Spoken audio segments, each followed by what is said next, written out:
He's talking about the outset of this enigmatic world, this world that we live in, this material creation.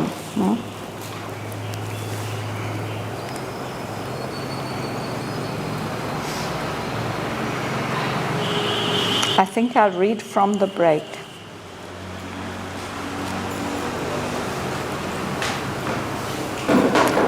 At the outset of this enigmatic world, which seems at once an enormous brute machine and a slow unmasking of the spirit in things, in this revolving chamber without walls, in which God sits impassive everywhere, as if unknown to himself and by us unseen, in a miracle of inconscient secrecy, yet is all here his action and his will. In this whirl and sprawl through infinite vacancy, the spirit became matter and lay in the whirl, a body sleeping without sense or soul, a mass phenomenon of visible shapes, supported by the silence of the void, appeared in the eternal consciousness and seemed an outward and insensible world. There was none there to see and none to feel, only the miraculous inconscient, a subtle wizard skilled, was at its task, inventing ways for magical results, managing creation's marvelous device, marking mechanically dumb wisdom's points, using the unthought, inevitable idea. It did the works of God's intelligence, or wrought the will of some supreme unknown. Still, consciousness was hidden in nature's womb. Unfelt was the bliss whose rapture dreamed the worlds. Being was an inert substance driven by force. At first was only an etheric space. Its huge vibrations circled round and round, housing some unconceived initiative. Upheld by a supreme original breath, expansion and contraction's mystic act created touch and friction in the void. Into abstract emptiness brought clash and clasp. Parent of an expanding universe in a matrix of disintegrating force, by spending it conserved an endless sum. On the hearth of space, it kindled a viewless fire that, scattering worlds as one might scatter seeds, whirled out the luminous order of the stars. An ocean of electric energy formlessly formed its strange wave particles, constructing by their dance this solid scheme, its mightiness in the atom shut to rest. Masses were forged or feigned, and visible shapes.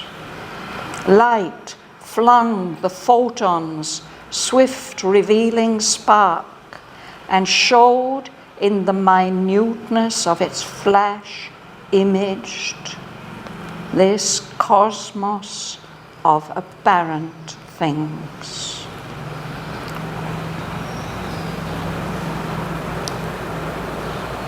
Thus has been made this real, impossible world, an obvious miracle or convincing show.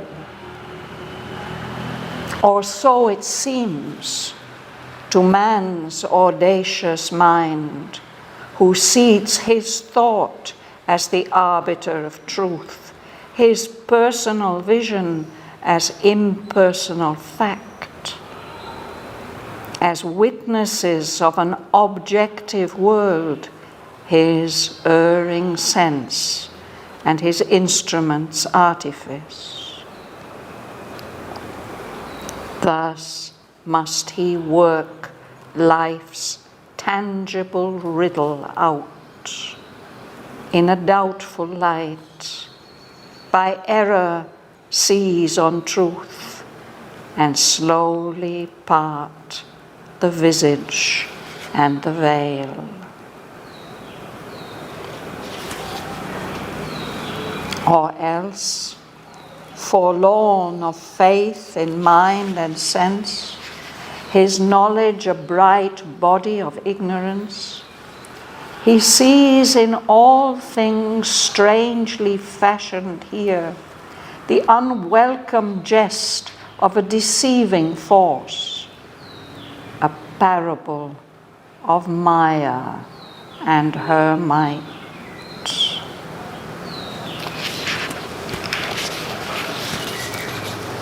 So we'll pause there. This is one of several places in the poem where Sri Aurobindo gives a version of creation, the process of creation, how it has happened. Each of them is different, and this one comes particularly in this context of the little mind, the little life, Martin, will you begin? At the outset of this enigmatic world, which seems at once an enormous brute machine and a slow unmasking of the spirit in things, in this revolving chamber without walls, in which God sits impassive everywhere, as if unknown to himself and by us unseen, in a miracle of inconscient secrecy, yet is all here his action and his will. Yeah, here there's a full stop, but I think this is an editorial mistake because the sentence isn't finished. There should be a comma here, no? And then the next 3 lines complete the sentence. So please read the next 3 lines as well, Martin. In this world, a sprawl to infinite vacancy, the spirit became matter and lay in the world, a body sleeping, without sense or soul. That is a complete sentence. At the outset, at the beginning, the start of this enigmatic world, this world which is an enigma, a puzzle, a riddle, difficult to understand, especially because it seems we see it in contradictory ways. Sometimes it just seems, and many philosophies have described it as an enormous brute machine. It's just a mechanism which goes on and on and on under its own force, no? That's one way of looking at it.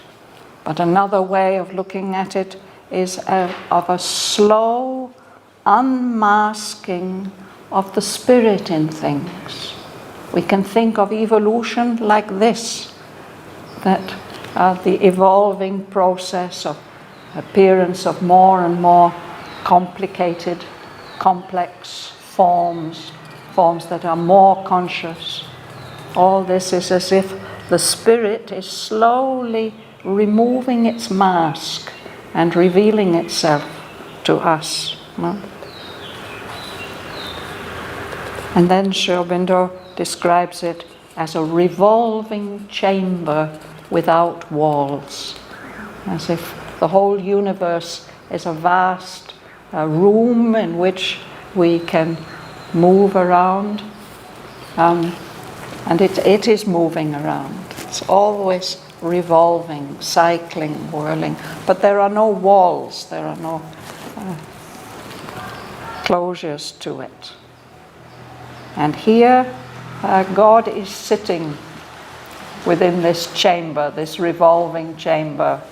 He's sitting everywhere in it, in every part of it. Impassive. He doesn't seem to have any feelings or emotions about it. There's a vast equality, impassivity. No? And he sits there as if he is unknown to himself, as if he doesn't know who he is. No? And we don't see him, we can't see him.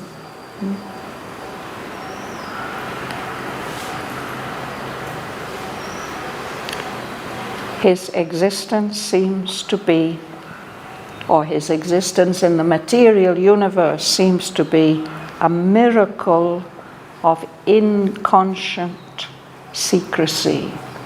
Secretly, he's here in this apparently inconscient world, this world of matter without consciousness. And yet, everything here depends on his action and his will. So if we look out into the universe now with these wonderful instruments that have been invented, we can see it as a whirl and a sprawl. It's spread out through infinite vacancy. There's no end to it. In this revolving chamber, the spirit became matter and lay in this whirl and sprawl, spread itself out. A body sleeping, insentient, without senses, apparently without any soul, just body, just matter, just a physical manifestation.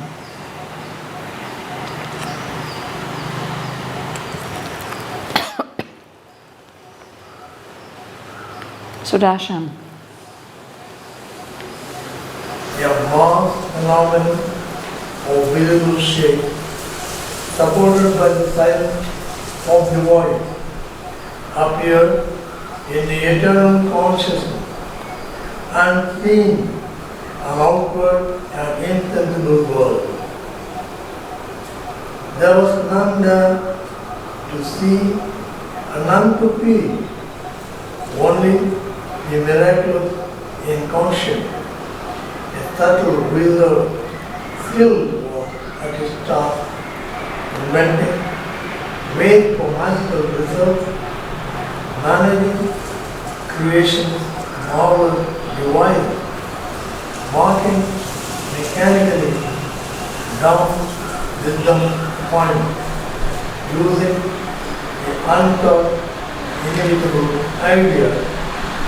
A deep birth of thought, intelligence, or lawful blessing of some supreme unknown. Thank you.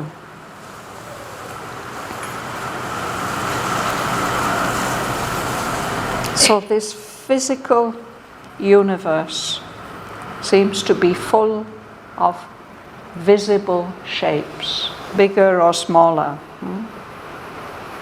And they are just floating, supported by space, by the emptiness.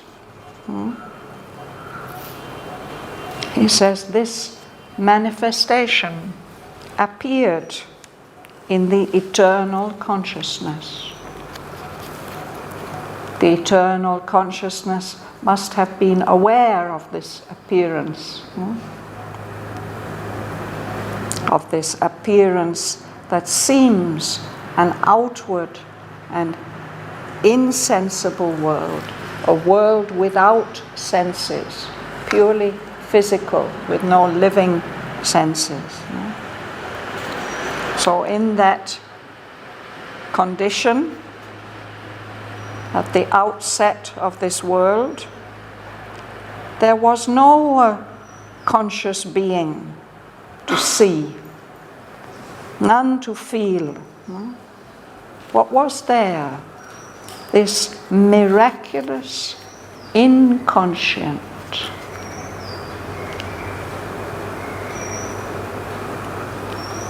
which acts like a wizard, does magic, a subtle wizard skilled, and it was doing its work.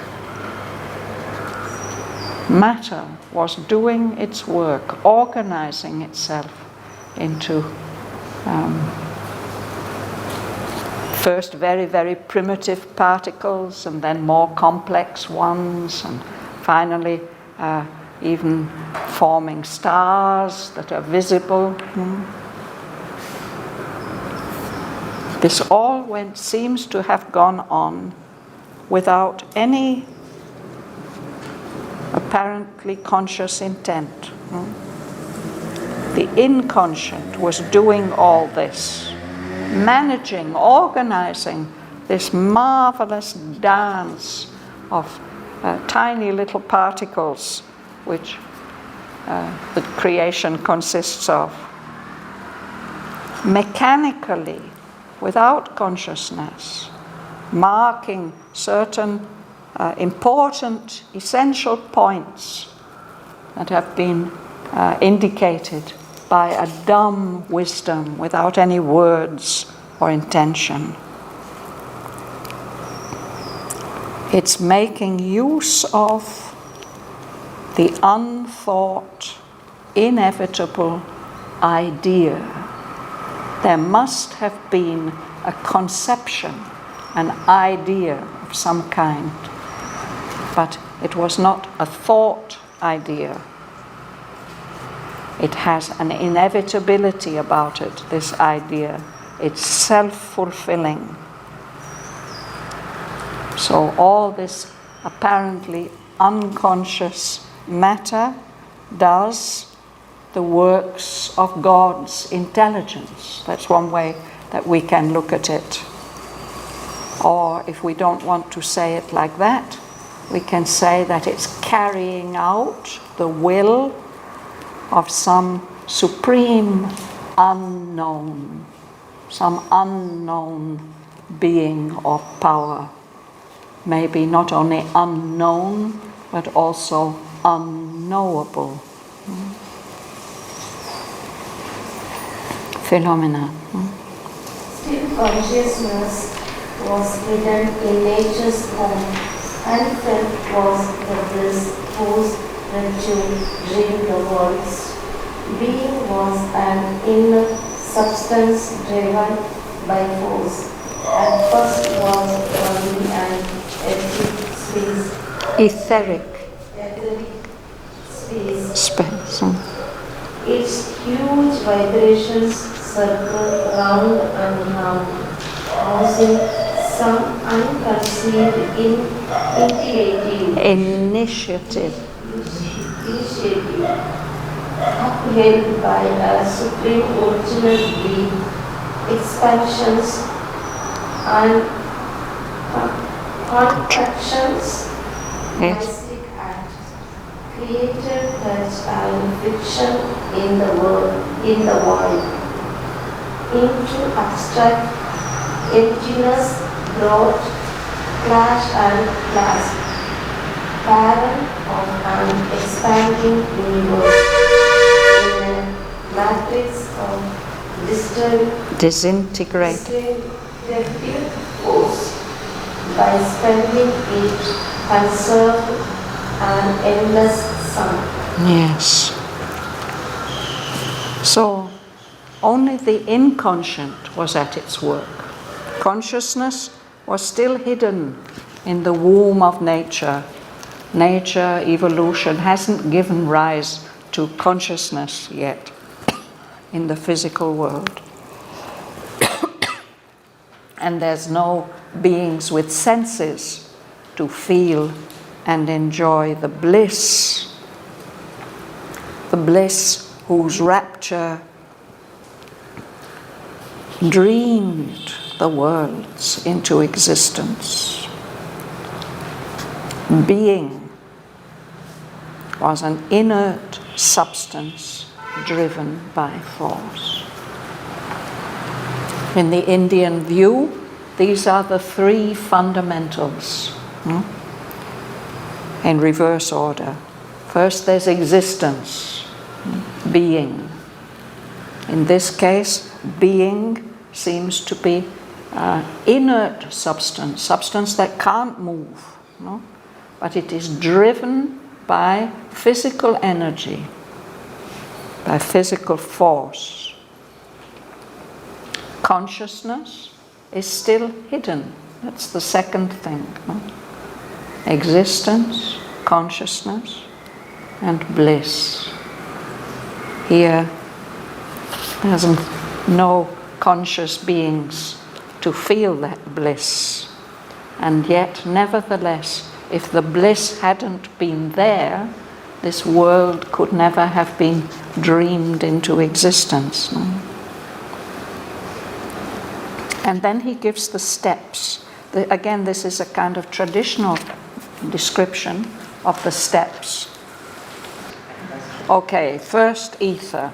This is the subtlest of the five elements. There was an etheric space. Ether, in the tradition, is the subtlest form of substance. So subtle that we can't detect it with our physical senses. And in fact, our physicists have been unable to detect it.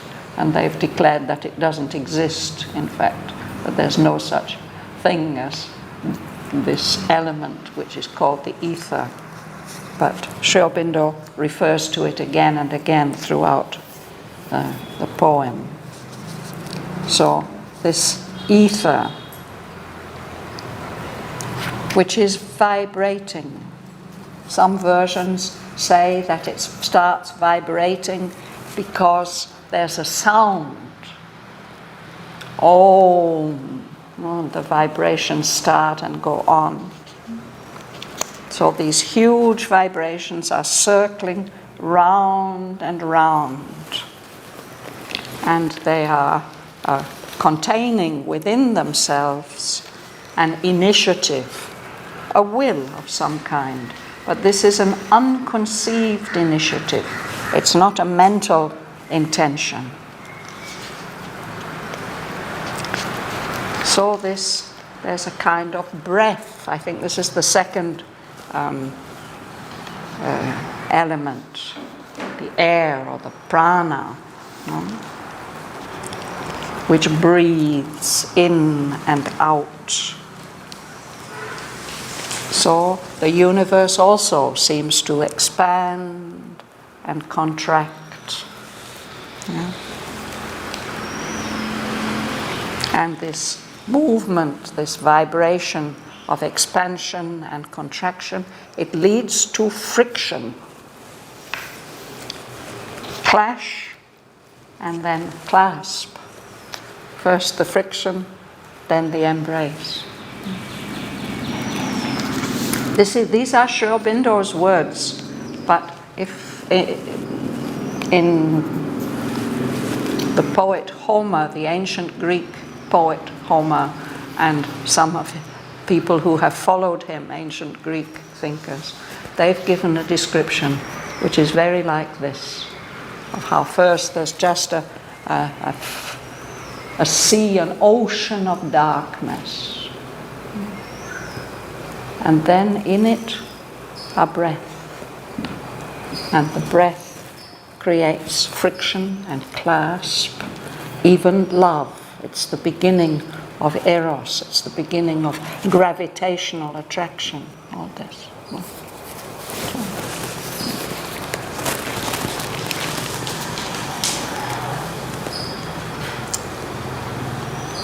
So into that abstract emptiness, these movements brought clash, friction, and clasp.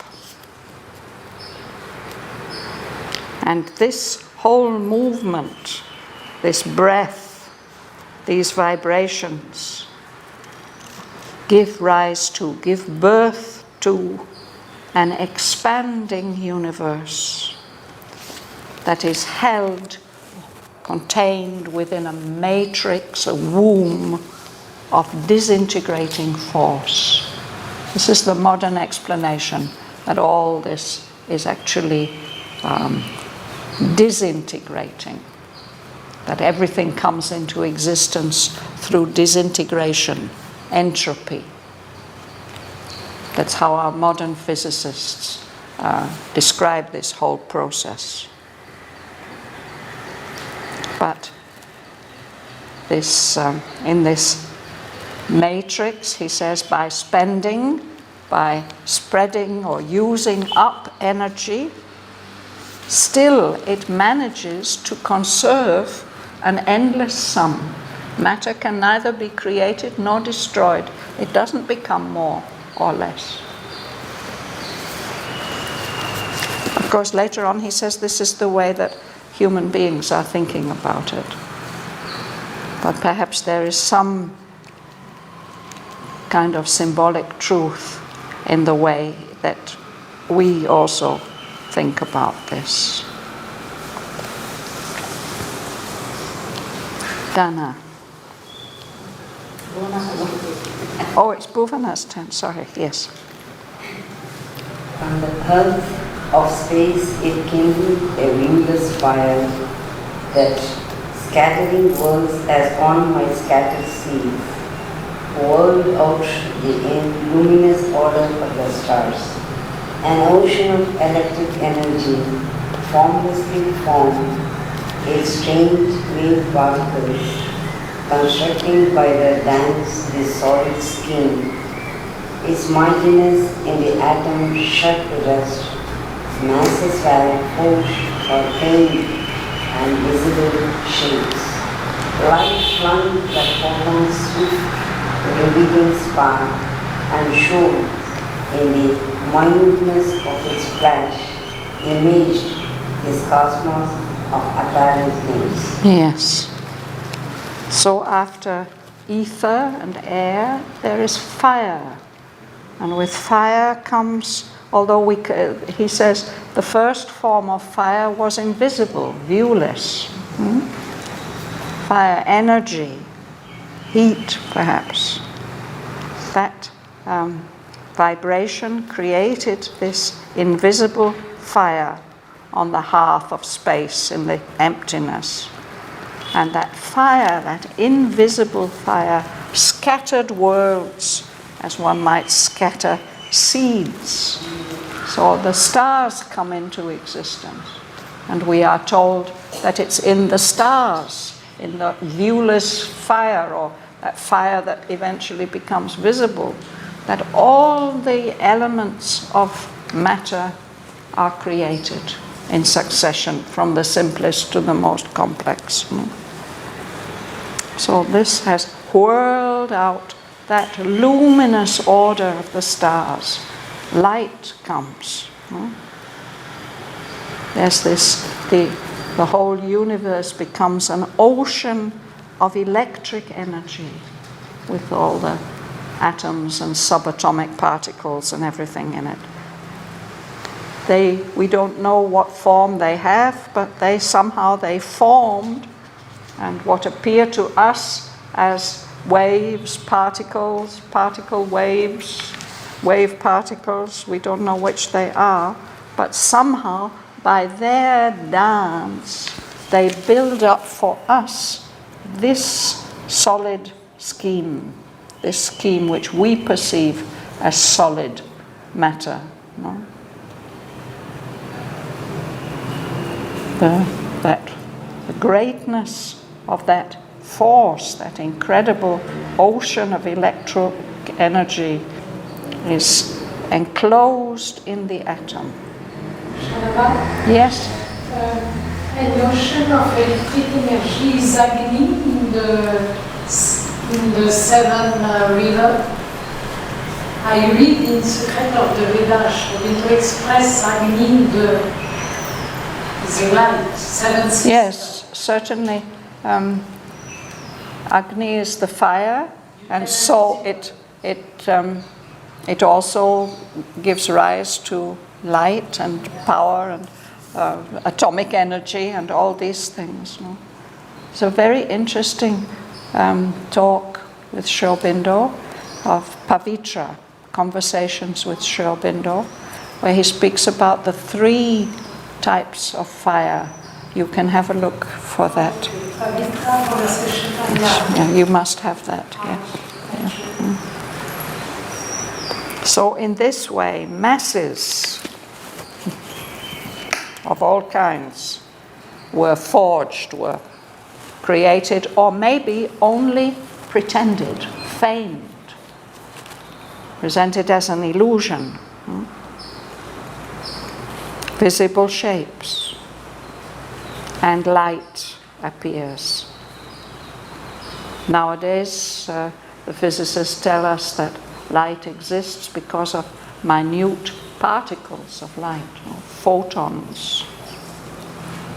The swift, revealing spark of these minute energetic particles, revealed in them although its flash is so minute, it enabled the appearance of an image of this world which seems so real to us, which seems so miraculous, so impossible. No? An obvious miracle. The existence of our universe is indeed miraculous. Or, if you're a skeptic, you may say, well, it's all just an illusion. It's just a convincing show.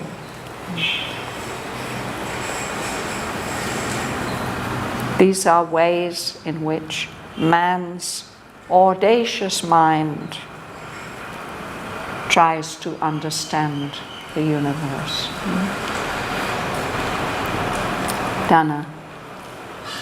Thus, as good name is real impossible word, an obvious miracle or convincing show. Also, it seems to man's audacious mind, who seeks his thought as the arbiter of truth, his personal vision as impersonal fact, as witnesses of an objective world, his erring sense and its instruments are his own. Yeah, so he's pointing out how daring we are, maybe impudent, we human beings with our minds, audacious. Now, how do we dare to think that we can understand all this? And we think that what we think, he sees his thought, our thought, as the arbiter of truth, what decides what is truth. No. An arbiter is somebody who decides. If there's a dispute of some kind, he's the one who says, no, this is right. So we seat our reason as the arbiter of truth. And the way that we individually, our personal vision, our personal understanding, we treat it as if it were impersonal fact. No? And we really believe in the information that our senses give us. We trust our senses as witnesses that they're telling us about an objective world, a world that really exists. It's extremely doubtful that the world really exists the way that we perceive it with our senses, but we are utterly convinced. You know? Sri Aurobindo says his erring sense. The senses are giving us misleading information. And our instruments, the organs which give us or transfer to us sense impressions to our brain, those instruments are also quite unreliable. We don't see things as they really are.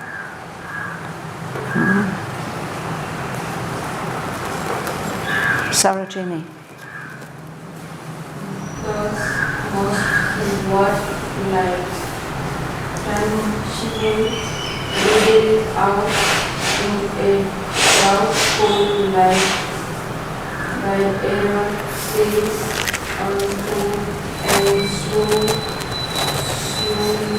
past the mistakes and the will, or else for long of faith in the mind and sense. This knowledge, the bright body of ignorance, he sees in all things when he present her. Here.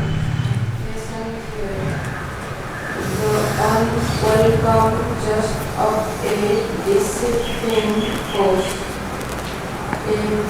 a parable of Maya and God might. Yes. So Sri Aurobindo says we have to rely on our senses and our reason and our thought power. We have to use that as a tool to try and understand this riddle, this tangible riddle, this riddle of matter in the physical world. The light that we have, the light of understanding and consciousness that we have is doubtful, but nevertheless, even if we make mistakes, through error, we have to find out the truth, seize on truth, and slowly we can remove the veil of illusion and distinguish the face which is behind, the truth which is behind. No? If we don't do that, if we think that we can't have any faith at all in our mind and our senses, then we land up not really knowing anything, that whatever we think we know is just a bright body of ignorance, of not knowing. And all we can see in the world, whatever all these magical forms are, he sees it as a kind of joke, a practical trick which is being played on us by a deceiving force, a force which is deliberately misleading us. It's a kind of parable or story of Maya, of illusion. The might, the power of Maya, of illusion. that's not much to rely on. But this theory of Maya, that all this is an illusion, in fact, has been quite powerful in the history of Indian thought, in the history of Indian attempts to understand what is reality.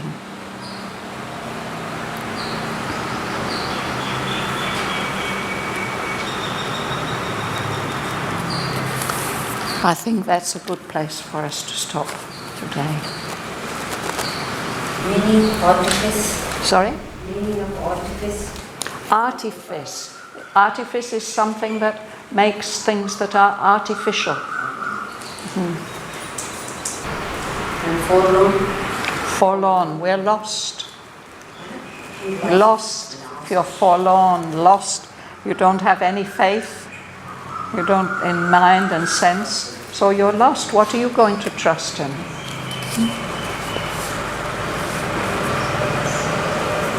Here he says, by error, seize on truth. Yes, we start by error, but somehow we do manage to seize on something that at least temporarily serves us as a guiding truth, and that will lead us to another one and another one.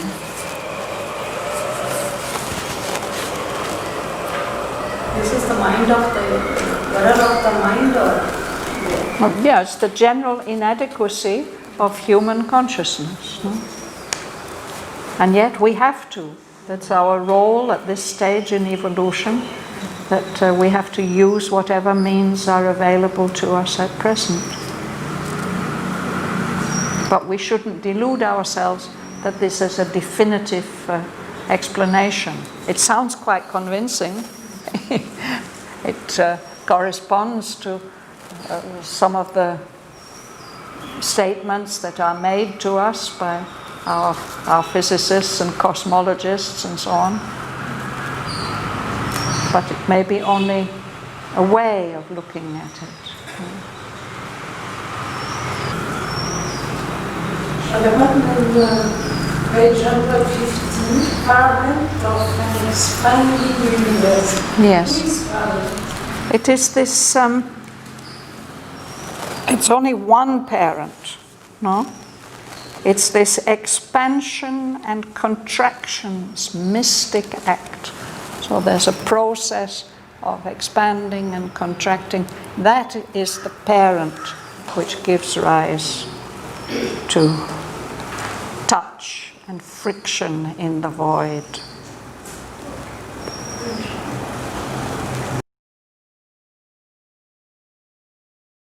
At the outset of this enigmatic world, which seems at once an enormous brute machine and a slow unmasking of the spirit in things.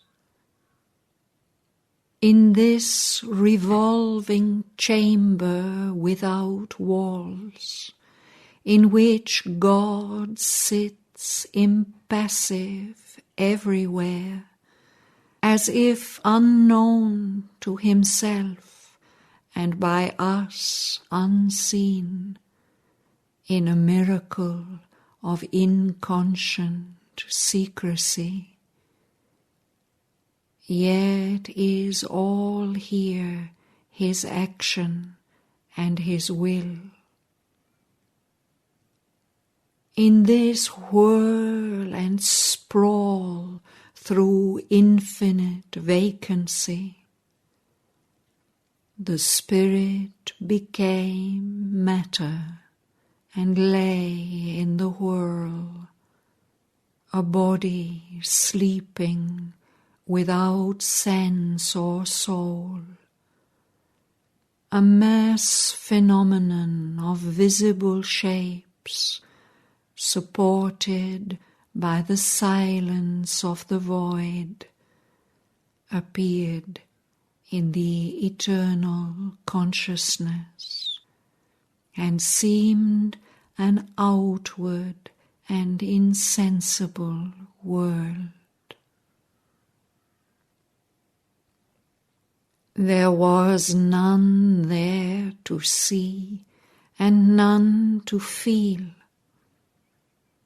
only the miraculous inconscient, a subtle wizard skilled, was at its task, inventing ways for magical results, managing creation's marvelous device, marking mechanically dumb wisdom's points, using the unthought, inevitable idea.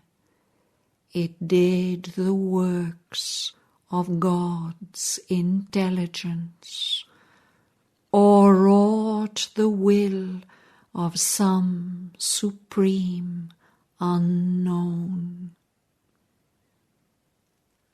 Still consciousness was hidden in nature's womb. Unfelt was the bliss whose rapture dreamed the worlds. Being was an inert substance driven by force.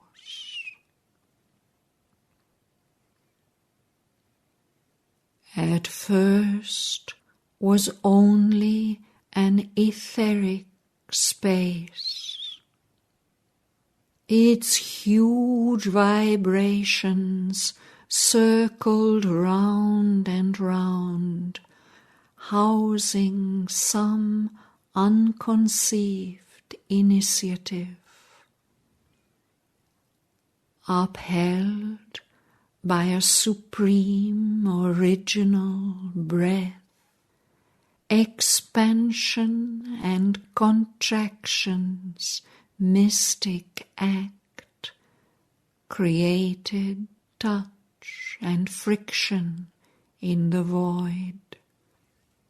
Into abstract emptiness brought clash and clasp.